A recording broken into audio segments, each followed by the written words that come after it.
வெளிப்படுத்தின விசேஷம் 3ஆம் அதிகாரம்.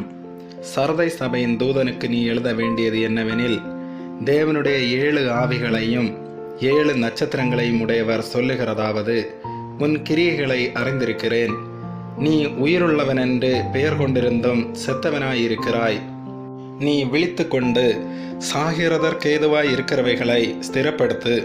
உன் கிரியைகள் தேவனுக்கு முன் நிறைவுள்ளவைகளாக நான் காணவில்லை.